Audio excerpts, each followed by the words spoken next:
Bonjour à toutes et à tous, on se retrouve aujourd'hui pour un nouveau webinaire produit Causeway Hermeo. L'objectif de ce webinaire va être de vous présenter l'ensemble des fonctionnalités développées les trimestres précédents et mises à disposition dès aujourd'hui sur l'ensemble de vos espaces de travail. Je suis donc Maëlle Razatovo et vous rencontrerez un peu plus tard pendant ce webinaire Audrey Baucher qui vous présentera l'une des fonctionnalités. Rentrons au vif du sujet directement, l'agenda. La première fonctionnalité que nous allons vous présenter va s'appeler les choix dynamiques. Cette fonctionnalité va vous permettre de rendre les choix multiples plus puissants grâce à un nouvel attribut et à une nouvelle brique dans le studio. La seconde fonctionnalité, qui vous sera présentée par Audrey, vous permettra de configurer l'envoi et la réception de données externes en cours d'intervention. C'est-à-dire que vos opérateurs terrain qui seront en train de réaliser une intervention auront la possibilité d'échanger des données avec des outils extérieurs au cours de leur intervention. Tout ça grâce à la brique API. Et enfin, la troisième fonctionnalité va vous permettre de réduire une nouvelle fois le nombre d'équipes à créer et à maintenir au quotidien. En effet, grâce à de nouvelles évolutions au niveau des droits d'accès dynamiques et statiques, nous allons vous faciliter, une fois de plus, espérons-le, la maintenance de vos équipes. C'est parti, démarrons avec le premier sujet. Le premier sujet, donc, qui va être de rendre les choix multiples plus puissants grâce à un nouvel attribut qui s'appelle les choix dynamiques. Ce nouvel attribut, comme vous l'entendez par son nom, est similaire aux choix multiples, c'est-à-dire qu'il se base sur le fonctionnement d'un choix multiple classique, mais va apporter un certain nombre d'évolutions, le permettant d'être plus puissant et de répondre à davantage de besoins utilisateurs. Je vais vous donner un peu de contexte avant de détailler la fonctionnalité. On est parti pour développer cette fonctionnalité d'un constat. Ce constat a été constaté en interne de notre côté, mais évidemment par un certain nombre d'autres vous nous faites des retours assez régulièrement, donc on a aussi entendu le message et compris qu'il y avait une problématique. En effet, on s'est rendu compte qu'au jour d'aujourd'hui, les choix multiples commencent à être limités pour la mise en place de cas d'usage plus complexes. Effectivement, un cas d'usage simple, c'est vraiment la création d'un choix multiple qui s'affiche dans un formulaire pour lequel on peut définir des choix et l'utilisateur a simplement la possibilité de le sélectionner. Mais on a aussi des cas d'usage plus complexes qui arrivent de plus en plus et pour lesquels les choix multiples sont utilisables mais compliqués puisque configuration plus complexe et ergonomie pour l'utilisateur peut être moins pratique. Je vais vous donner un exemple très générique avec un cas qui probablement ne concerne pas du tout les métiers dans lesquels vous êtes, mais pour que ce soit compréhensible. L'exemple, ce serait que dans certains métiers, il y a besoin parfois de créer des ressources sur la base d'informations hiérarchisées. Et une fois que ces ressources sont créées, il y a besoin de pouvoir les filtrer, les rechercher, selon, encore une fois, ces informations hiérarchisées pour pouvoir les manipuler. Un exemple très concret, donc comme je disais assez générique, c'est par exemple vous êtes une entreprise qui construit des voitures, vous avez différents modèles, chaque modèle possède différentes pièces, une roue, un châssis, un pare-brise, et chaque pièce possède des composants, une vis, un joint, un clou, etc., etc. Potentiellement, vous allez vouloir, dans un premier temps, comme vous commencez à travailler avec Hermeo, créer tous ces composants dans les bases de données. Et donc pour ce faire, vous allez vouloir caractériser le composant. Donc par exemple cette vis. Mais cette vis, elle appartient à la roue et cette roue en elle-même appartient au modèle X.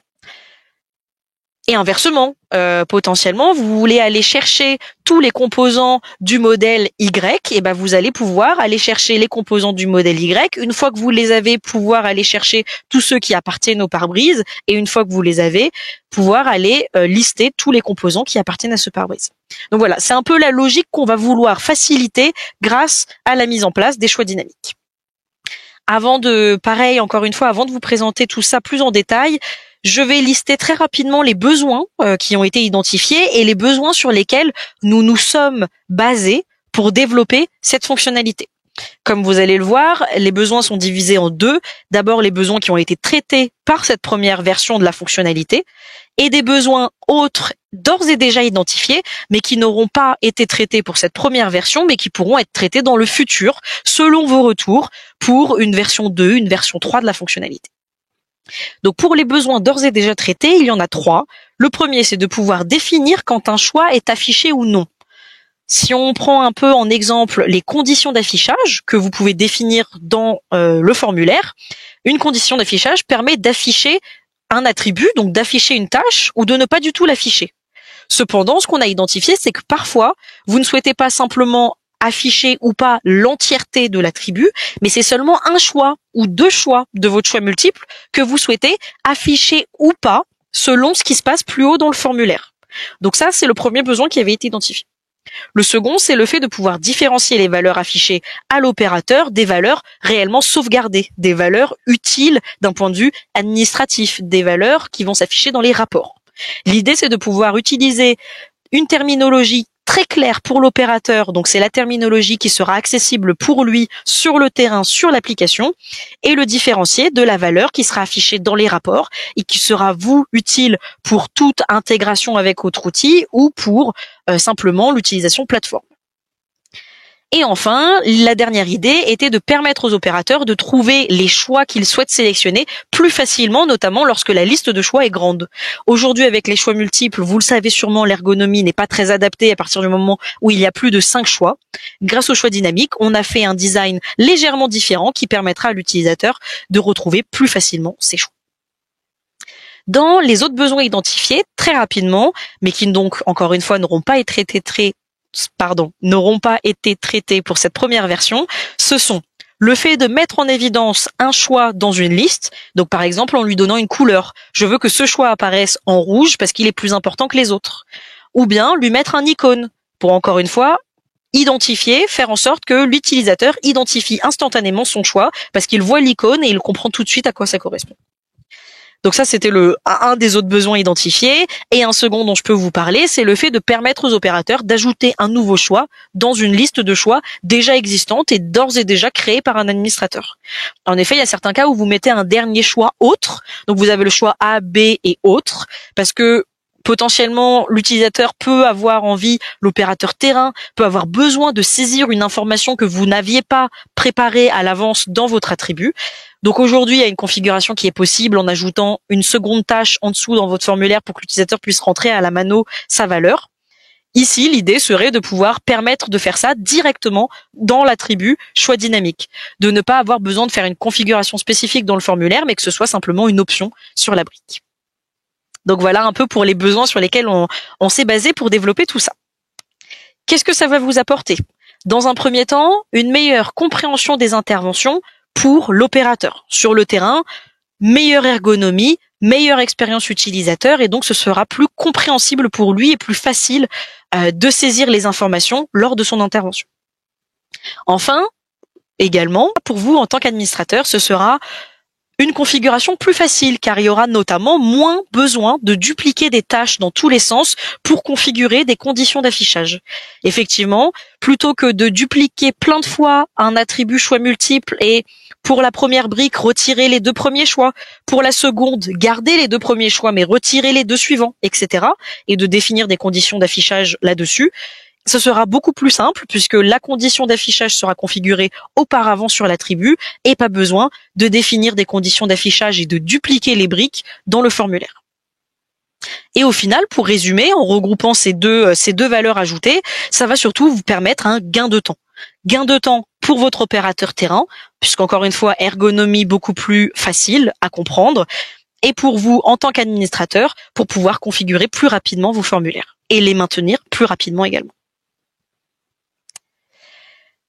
Enfin, pour quel type de client est-ce que vous êtes concerné potentiellement par cette fonctionnalité? La manière dont je résumerai cette fonctionnalité, c'est qu'elle a été faite pour les clients qui font de la catégorisation et de la caractérisation complexe de ressources. Donc encore une fois, à partir du moment où il y a un système de hiérarchie ou bien où on se dit cette information, je ne veux qu'elle s'affiche que dans ce contexte-là, les choix dynamiques pourront potentiellement aider à mettre en place vos différents projets. Je vous propose de passer à la démonstration qui vous permettra peut-être de comprendre davantage l'utilité de cette fonctionnalité et de vous rendre compte à quoi elle ressemble. Pour cette démonstration, je me mets dans la peau d'une entreprise et d'un administrateur qui travaille dans une entreprise de maintenance d'équipements sécurité incendie. Alors je sais que certains d'entre vous potentiellement travaillent dans ce domaine. Pour cette démonstration, je fais un cas très simplifié de ce que vous faites au quotidien, mais pour permettre à l'ensemble de nos utilisateurs de comprendre la valeur ajoutée. Donc excusez-moi d'avance si tout n'est pas très réaliste. Commençons. Donc, ma maintenance d'équipement. Mes opérateurs vont devoir aller sur le terrain. Donc, mon entreprise gère différents sites de maintenance et dans chacun de ces sites, on a différents bâtiments. Et dans ces bâtiments se trouvent des équipements. Sachant que ces bâtiments peuvent comporter différents étages. Et donc, pour retrouver mon équipement, il va falloir aussi que je sache à quel étage se trouve mon équipement. Donc, pour ce faire, j'ai une base de données équipement. Dans mon exemple très simple, je vais lister des blocs secours, donc les petits blocs verts sortis de secours qui se trouvent au-dessus des portes la plupart du temps, et les extincteurs qui permettent évidemment d'éteindre un feu en cas d'incendie.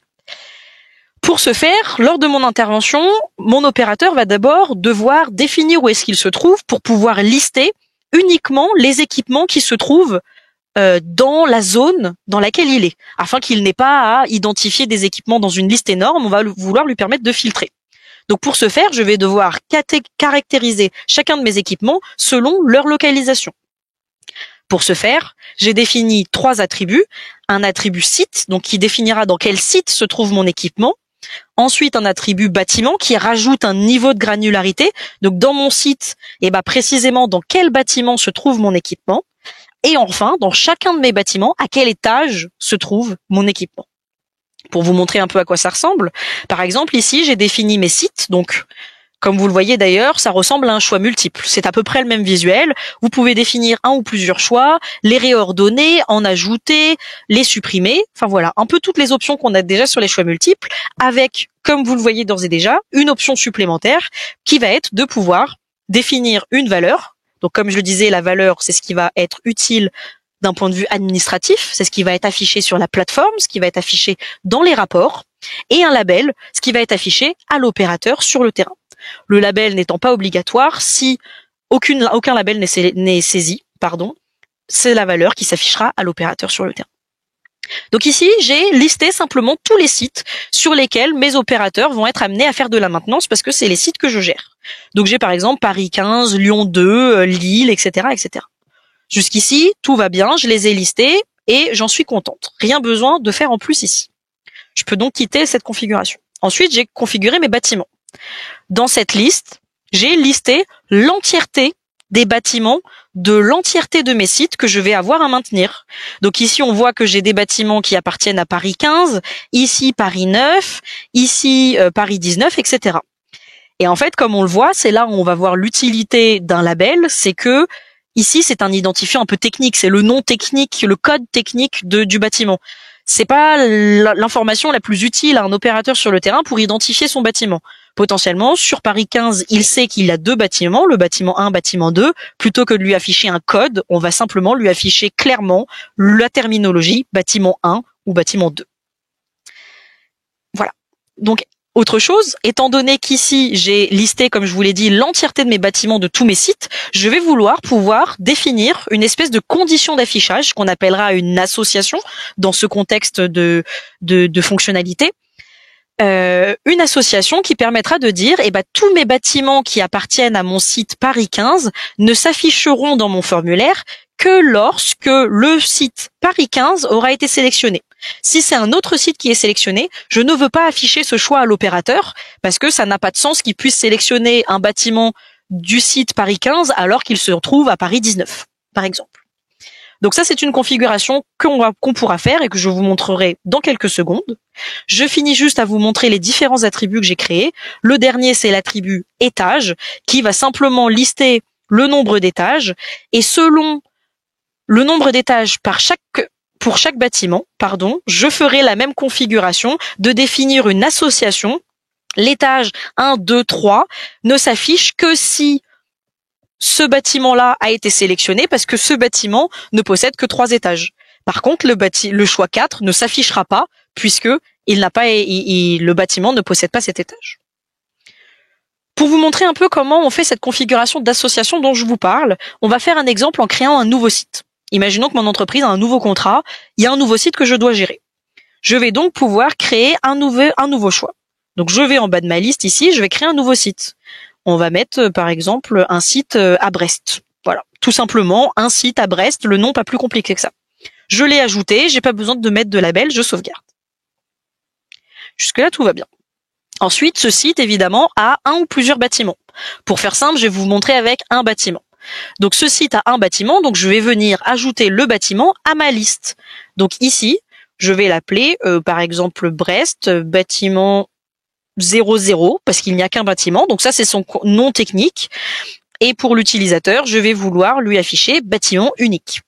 Très bien.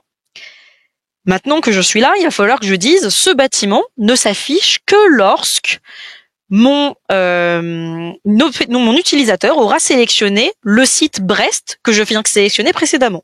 Donc pour ce faire, je vais cliquer ici sur ma petite coche pour sélectionner mon choix et je vais cliquer sur Associer. Associer va donc me permettre de définir une espèce de condition d'affichage sur ce choix.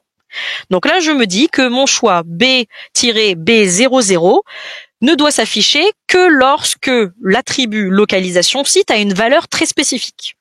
Donc je sélectionne mon attribut et je clique sur suivant pour passer à l'étape suivante. Ici, on va donc me demander de sélectionner, d'accord, il faut que l'attribut site ait une valeur très spécifique, laquelle? En l'occurrence, ça va être le nouveau site que je viens de créer qui s'appelle Brest. Et donc ici, comme vous le voyez dans cette seconde étape, on a un petit résumé de comportement qu'aura l'affichage de ce choix. Donc, votre choix B-B00 s'affichera si le choix dynamique, donc si l'attribut site a comme valeur Brest, puisqu'effectivement, ce bâtiment appartient à ce site. Donc, ce n'est que dans ce contexte-là que ce bâtiment s'affichera. J'ai ensuite simplement à cliquer sur Valider, puis à cliquer sur Sauvegarder en bas pour enregistrer la configuration qui aura été faite. Et voilà, aussi simplement que ça, j'ai configuré des espèces de conditions d'affichage, donc encore une fois qu'on appelle des associations, directement sur mon attribut. Voyons donc voir ce que ça donne au niveau de mon document. Je vais donc dans mes documents, prenons le document que j'ai commencé d'ores et déjà à préparer, qui s'appelle inspection de maintenance. Donc pendant mon inspection de maintenance, mon opérateur va devoir définir sur quel site il est. Donc j'ai mis une brique choix dynamique qui est liée à l'attribut site que j'ai créé précédemment. Puis définir dans quel bâtiment précisément il se trouve. Encore une fois, je l'ai lié à l'attribut. Et enfin, à quel étage il se trouve. J'ai une nouvelle fois lié la brique à l'attribut. Et c'est tout. J'ai envie de vous dire, c'est tout. Les conditions d'affichage et les associations que j'ai définies précédemment se retrouvent directement impliquées dans un formulaire sans avoir besoin de les reconfigurer. Donc ici, pas besoin de configurer de conditions d'affichage. Ce que j'ai configuré précédemment va directement s'appliquer à mon formulaire à partir du moment où je positionne les briques dans mon formulaire. Donc je vais vous montrer ce que ça donne dans quelques secondes.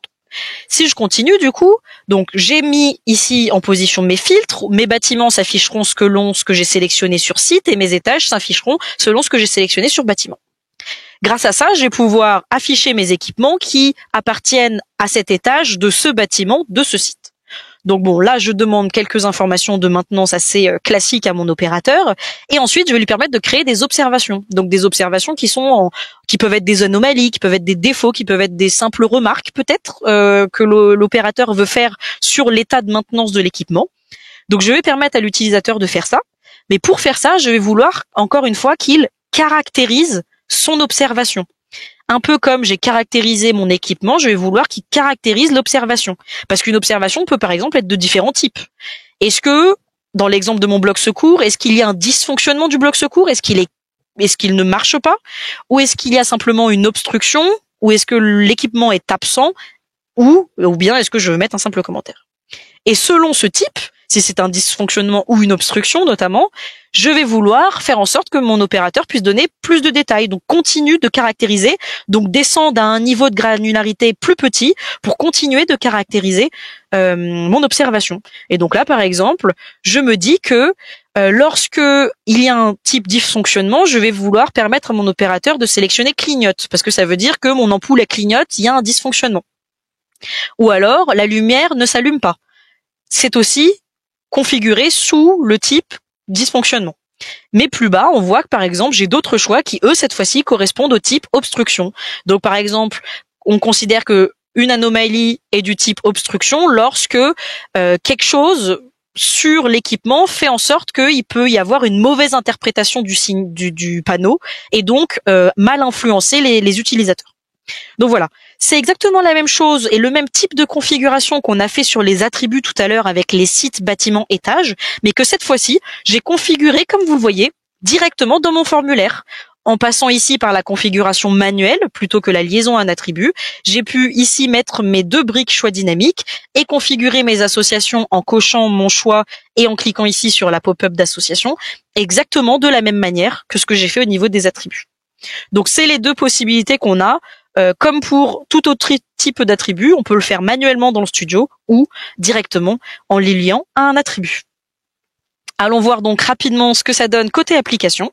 Je vais donc passer cette fois-ci en tant qu'opérateur. Je suis sur le terrain. Je vais devoir réaliser mon inspection de maintenance. Donc je vais démarrer une intervention et j'ouvre mon formulaire. Ici, donc, je retrouve mon formulaire. Où est-ce que je me trouve, on me demande. Il faut d'abord que je sélectionne un site. On va pouvoir voir effectivement que si je clique sur un site, la liste des bâtiments ici s'adapte. En effet, Paris 15 a 2 bâtiments. Je peux en sélectionner un parmi les 2. Si j'étais à Lyon-Perrache, il n'a qu'un bâtiment. Donc je n'ai pas le choix de sélectionner celui-là. Lille, lui, en a 2 aussi. Voilà, donc les bâtiments s'adaptent selon ce que je sélectionne sur la brique site. Dans mon cas, on va dire que je suis à Paris 19. Donc là, je peux, notamment grâce à la petite barre de recherche qu'on a ajoutée, retrouver plus facilement celui que je veux sélectionner. Donc je tape Paris 19 et bim, mon choix s'affiche et je peux sélectionner. Et donc une fois sélectionné, Paris 19, les bâtiments de Paris 19 vont venir s'afficher. Ici, encore une fois, où est-ce que je me trouve? Si je me trouve dans le bâtiment 10, on va me proposer par la suite 3 étages. Si je me trouve dans le bâtiment 11, on voit bien que ce bâtiment a 5 étages quant à lui. Donc encore une fois, ça s'adapte selon ce qui est sélectionné précédemment. Pour mon exemple, je me trouve dans le bâtiment 10 et à l'étage numéro 1. Une fois que j'ai défini où est-ce que je me trouve, je vais pouvoir simplement charger la liste de mes équipements pour lesquels je vais devoir faire de la maintenance. Donc j'ai ma liste d'équipements, commençons à faire la maintenance. Cet équipement, il a cette tête-là, voici la photo, est-ce que c'est identique à la photo? Oui, déclarer une observation dans ce contexte, non. Je passe à l'équipement suivant. Hop, photo de l'équipement. Est-ce que la photo est identique? On va dire oui. Pour la démonstration, on n'a pas besoin de se poser trop de questions. Par contre, déclarer une observation, oui. Là, je veux déclarer qu'il y a un sticker sur le panneau. Ça veut dire que l'équipement n'est pas dans un bon état pour qu'il soit compréhensible et utile en cas d'incendie. Donc oui, je veux déclarer une observation. Et là, effectivement, comme je disais, on va me permettre de créer une observation et de la catégoriser. Donc mon observation, elle est de quel type? Est-ce que c'est un dysfonctionnement? Si c'est un dysfonctionnement, j'ai le choix parmi tous ces choix-là. Est-ce que c'est une obstruction? Est-ce que c'est une absence d'équipement? Voilà. Donc là, en l'occurrence, c'est une obstruction. Et cette obstruction, elle, gêne la visibilité, malgré que l'équipement reste visible. Donc, je clique dessus.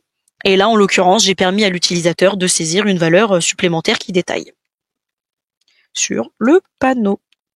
Voilà, et j'ai juste à créer mon équipement et à la fin de mon intervention, l'équipement sera bien créé avec les caractéristiques que je lui ai données. Voilà, je n'ai pas besoin d'aller jusqu'à la fin de l'intervention parce que l'objectif était vraiment de vous montrer à quoi ça ressemble d'un point de vue application et aussi d'un point de vue configuration sur l'attribut.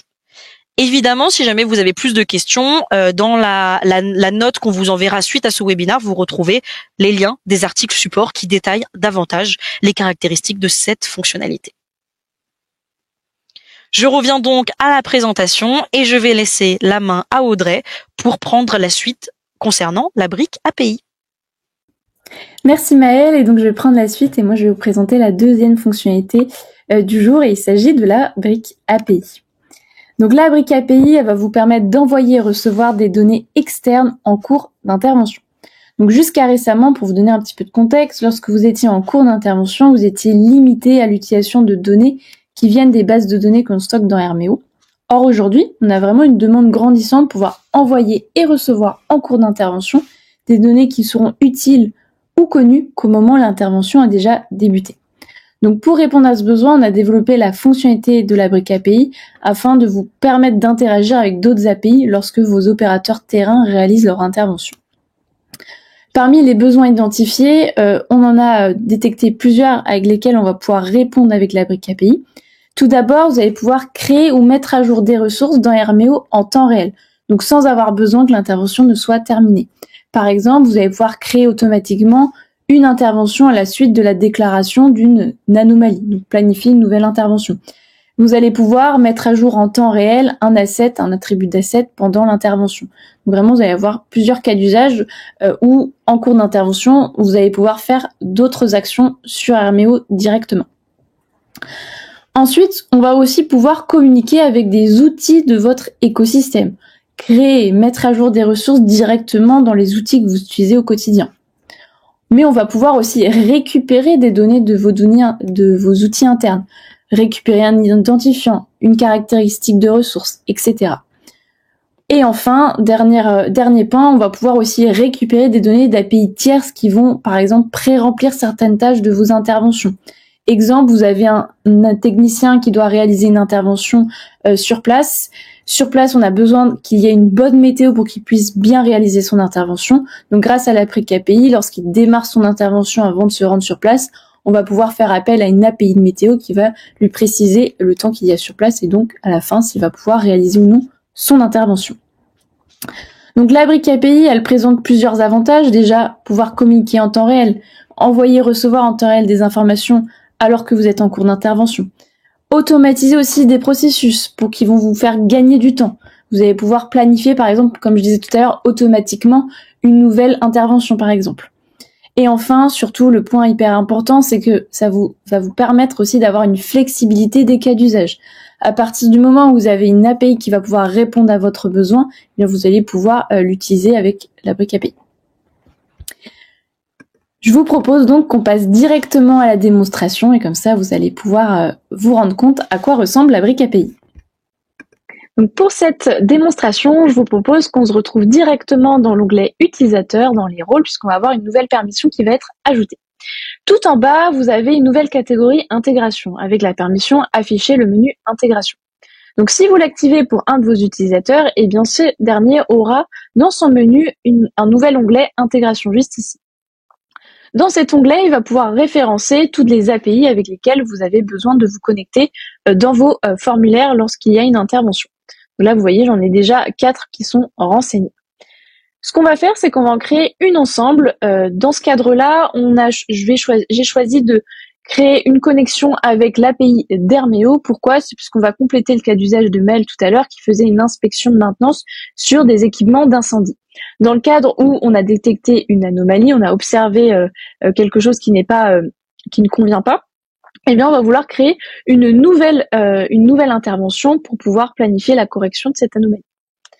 Donc là, on va nous demander le nom de la connexion. Donc là, on va mettre production Hermeo API. On va me demander une base URL.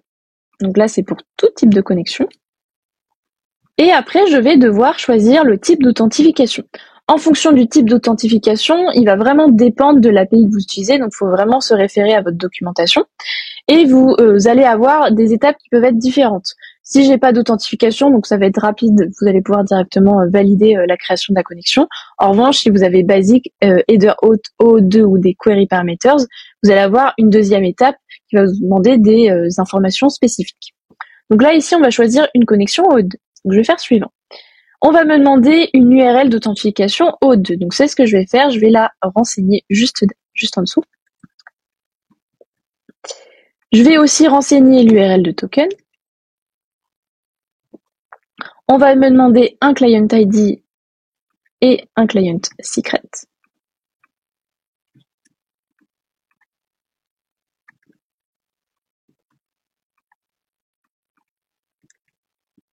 Et ensuite, un scope, si besoin.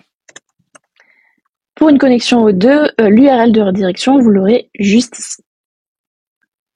Ensuite, je peux soit sauvegarder ma connexion, donc si je souhaite y revenir plus tard et ne pas finaliser ma connexion, soit je peux directement m'authentifier et en tout cas finaliser ma connexion avec mon API. Donc ici, vous voyez, avec l'API d'Hermeo, on me demande ici de me connecter sur mon compte utilisateur.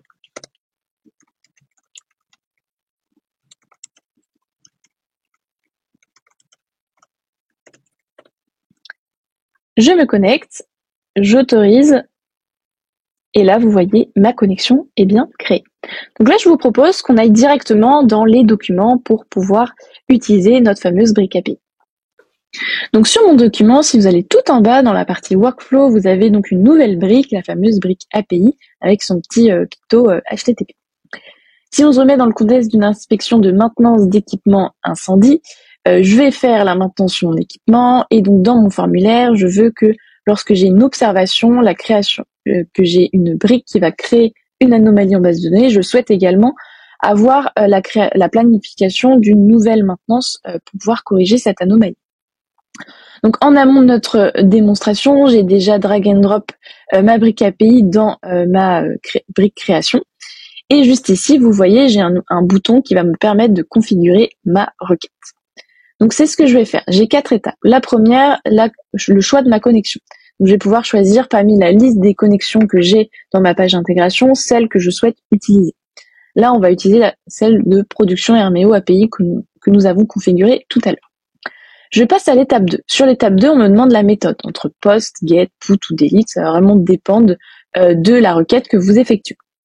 Ensuite, on va me demander aussi l'URL de requête. Donc, vous avez votre base URL qui va être automatiquement affichée. C'est celle que vous avez configurée tout à l'heure. Et après, vous pouvez continuer la compléter juste derrière. Si besoin, vous pouvez ajouter aussi des tags si l'URL va dépendre de ce que votre technicien va renseigner en cours d'intervention. Je sélectionne également le contenu de ma requête entre JSON ou XML. Donc là, on va rester sur du JSON. Et je vais pouvoir configurer en troisième étape l'entête et le corps de ma requête. Donc tout d'abord sur l'entête. Donc je vais renseigner une clé et une valeur. Je peux aussi tout à fait supprimer si j'en ai pas nécessité. Je peux en ajouter plusieurs, les supprimer. Et vous pouvez, dans la valeur, ajouter aussi un tag en fonction de ce que votre technicien aura renseigné dans une de ses tâches. Et ensuite, comme je disais, on a le corps de la requête. Donc moi, le corps de la requête, dans l'occurrence sur cette intervention, va être très important. C'est ce qui va me permettre, quand je planifie mon intervention, de donner un nom à mon intervention, donner des attributs avec des valeurs aux attributs d'intervention si j'en ai. C'est également celui-ci qui va me permettre d'attribuer à un utilisateur cette intervention, de donner une date de planification, choisir un document, etc. Donc là, je l'ai déjà préconfiguré. Ce que je vais juste ajouter en plus, c'est la priorité, parce que je demande à mon technicien de donner une priorité à la correction de cette maintenance. Donc c'est ce que je vais faire. Je vais juste rajouter ma brique, donc priorité, qui va s'afficher directement dans mon titre. Et je fais suivant. Je vais mettre un petit espace ici. Voilà. Je fais suivant. Je choisis le format de réponse attendu entre JSON ou XML. Et je vais pouvoir soit valider directement si je veux pas faire de test, soit, c'est ce que je vous conseille de faire, vous pouvez aussi tester si votre requête fonctionne bien. Si vous avez mis des tags, pour pouvoir la tester, vous allez évidemment devoir renseigner une valeur à chacun de vos tags. Sinon, vous pouvez aussi directement tester si vous n'avez pas mis de tag dans votre requête. Donc c'est ce qu'on va faire, on va donner une priorité. Donc là, je mets P0 par exemple. Mon équipement, je vais mettre bloc secours. Je vais mettre une information complémentaire. Je vois que c'est ma lumière XT, par exemple. Je mets des éléments basiques, hein. Évidemment, c'est pour vous donner un exemple. Je renseigne le site et le bâtiment. Ensuite, je peux tester. Donc, vous voyez, mon API Hermeo m'a renvoyé un retour comme quoi mon intervention a donc bien été créée. Avoir bien en tête, évidemment, quand vous faites le test, le call se fait bien. Donc, évidemment, là, dans le cas d'une création, je vais avoir la création de mon intervention. Mais si j'avais fait une suppression, la suppression aurait bien eu lieu. Donc, ça vous permet de voir que ça fonctionne bien, mais donc le call est réellement réalisé. Je valide. Et donc, avant de démarrer mon intervention pour vous montrer sur l'application, dernière petite précision, je vais masquer ma brique, comme ça l'opérateur n'aura pas nécessité à voir la brique API lorsque le call va se réaliser. Et une fois que je l'ai masqué, le clic sera évidemment automatique. Donc maintenant, je vous propose qu'on aille sur l'application. Donc, je vais cliquer sur mon intervention, inspection d'équipement incendie. Je sélectionne un site, le bâtiment, l'étage, je choisis mon équipement. Donc là, j'ai un bloc secours. C'est donc identique à ce que je vois. Donc la photo est identique, mais je souhaite déclarer une observation. Je repère qu'il y a un dysfonctionnement, donc je vais préciser que c'est parce que la lumière clignote et que pour moi c'est une urgence P1. Et donc je vais créer mon observation. Donc dans ma base de données, là je vais mettre lumière à remplacer.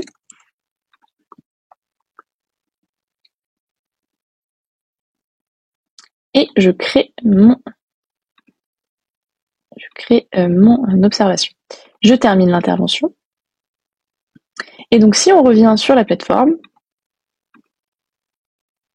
si je vais dans intervention, dans planifier, vous voyez, j'ai donc 2 interventions qui sont planifiées. La première, c'est celle de mon test tout à l'heure, donc P0 maintenance corrective. Et là, c'est celle que je viens de réaliser à l'instant sur mon intervention. Avant de terminer, je vais vous montrer un dernier cas d'usage qui va être aussi intéressant de vous présenter. Donc là, ça va être un formulaire très très basique évidemment, mais c'est pour vous montrer une manière d'utiliser la brique API. Donc là, ce que je vais vouloir faire, c'est calculer un temps de trajet d'un point A à un point B pour un technicien. Puisque voilà, il va faire beaucoup de trajets et on souhaite lui préciser tout cela. Donc ce que j'ai fait, c'est que sur mon formulaire, donc très très basique, j'ai mis une brique texte avec une ville de départ, une ville d'arrivée que le technicien va pouvoir renseigner. Juste en dessous, j'ai mis une brique API qui va me permettre aussi de faire appel à l'API de Google Maps pour qu'elle puisse me retourner les éléments en fonction de ce que le technicien aura renseigné. Et juste en dessous, j'ai mis 2 briques. Une brique qui va afficher le retour de l'API de Google Maps, qui va me préciser le nombre de kilomètres à parcourir, et en dessous, le temps de trajet à prévoir. Donc, on va directement dans notre fameuse brique API. Ici, j'ai choisi donc ma connexion Google Maps. Je choisis en méthode POST, et ce qui va être super important, c'est surtout sur cette partie-là, la configuration de ma requête. Donc ici, je me suis basée sur la documentation de l'API de Google Maps. Et donc, ici, vous voyez, j'ai l'origine. Donc l'origine, j'ai mis le tag de ma ville. Ensuite, la destination. Là, j'ai mis le tag que le technicien va renseigner sur sa ville d'arrivée. Et après, j'ai mis Maki. Donc ça, c'est personnel pour pouvoir utiliser Google Maps. Ensuite, j'ai le contenu de ma requête. Donc c'est JSON ou XML. Donc là, je reste sur du JSON. J'ai pas besoin d'entête ni de corps de requête. Et je vais pouvoir tester, voir si ça fonctionne bien. Donc là, je pars de Rennes et j'arrive à Paris. Je teste. Donc là, ça fonctionne bien, donc je valide. Juste en dessous, donc comme je vous disais, je vais vouloir afficher à mon technicien le nombre de kilomètres. Pour ce faire, il faut que vous sélectionniez donc en valeur par défaut la brique API. Et juste à droite, vous avez un petit crayon. Donc vous cliquez sur ce petit crayon et là, vous allez pouvoir configurer votre JSON Path ou XML Path en fonction de ce que vous avez utilisé précédemment.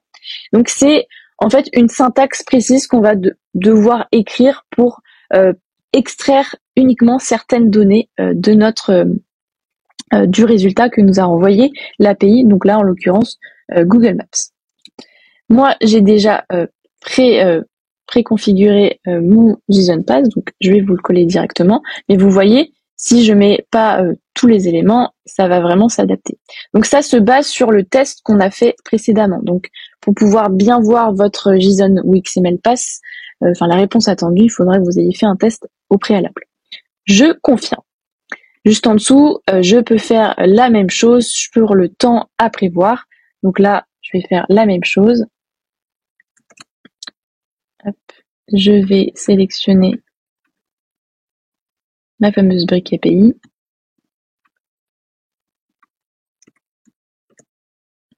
Et je confirme. Donc là, je vous propose qu'on aille directement sur l'application pour que vous puissiez vous rendre compte. Juste pour information, également, là, j'ai décidé de cacher ma brique API. Après, si vous souhaitez, vous pouvez l'afficher. Comme ça, le technicien pourra par lui-même cliquer sur le bouton pour lancer la requête API. Ma ville de départ, c'est donc Paris. Et ma ville d'arrivée, on va dire que c'est Nantes. Et donc là, vous voyez, le call API se fait. et on indique à mon technicien le nombre de kilomètres qu'il lui reste à parcourir et le temps de trajet à prévoir. Donc voilà, je vais pas terminer l'intervention, mais c'était pour vous montrer un autre cas d'usage. Donc maintenant, j'ai terminé avec la brique API. On a un article support qui va être beaucoup plus explicatif sur les différents cas d'usage et d'autres fonctionnalités associées à cette brique API. Donc n'hésitez pas à le consulter. Et puis maintenant, je vous laisse avec Maëlle qui va prendre le relais sur une autre fonctionnalité qu'on a à vous présenter. Merci Audrey. Je vais donc vous présenter dans cette dernière partie comment réduire le nombre d'équipes que vous, en tant qu'administrateur, vous avez à configurer et maintenir au quotidien. La fonctionnalité, nous l'appellerons droit d'accès mixte, puisqu'en effet, c'est une évolution des droits d'accès existants, mais qui va permettre d'apporter beaucoup plus de flexibilité à votre configuration et donc faciliter par la suite la maintenance de vos équipes. Jusqu'à aujourd'hui, nous avions deux types de restrictions. Les restrictions statiques, donc c'est un attribut est égal à telle valeur ou un attribut contient telle valeur. Donc ça, c'est le design de restriction qu'on appelle statique. Et il y a un deuxième type de restriction qui est dynamique, où cette fois-ci, on va pas définir un attribut qui a très précisément une valeur, mais on va définir de se dire que, OK, l'utilisateur de cette équipe aura le droit d'accéder à toutes les ressources qui auront pour cette valeur d'attribut exactement la même valeur que l'attribut de mon utilisateur. Donc l'idée, ça va être de rendre, l'idée de cette restriction, c'est de rendre dynamique justement cette partie restriction et donc de ne plus mettre une valeur fixe, mais mettre une valeur qui au final correspond à un attribut d'utilisateur. Donc ça, c'est les deux types de restrictions qu'on a jusqu'à aujourd'hui et on s'est rendu compte qu'en fait, aujourd'hui, ça a apporté des limitations, le fait de ne pas pouvoir mélanger ces deux restrictions. Jusqu'à aujourd'hui, effectivement, c'était pas possible de définir des conditions et ou entre ces deux types de restrictions. C'est donc pour ça qu'on a fait en sorte de créer les droits d'accès mixtes.